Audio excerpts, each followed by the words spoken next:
শীর্ষে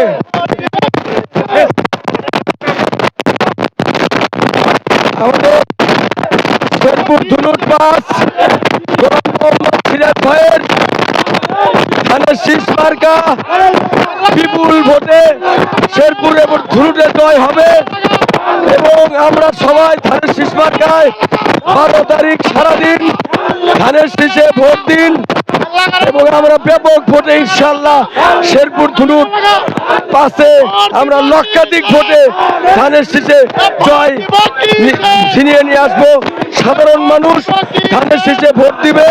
জিয়াউর রহমানের ছেলে ম্যাডাম খালেদা জিয়ার সন্তান তারেক রহমানকে ভোট দিবে এবং সারা বাংলাদেশে আমরা 250+ আসন পেয়ে এই দেশের দায়িত্ব ভার গ্রহণ করবো ইনশাআল্লাহ। সকলকে ধন্যবাদ। আসসালামু আলাইকুম। বাংলাদেশ জিন্দাবাদ। শহীদ জিয়া অমর হোক, খালেদা জিয়া অমর হোক, তারুণ্যের অহংকার জনপ্রিয় নেতা তারেক রহমান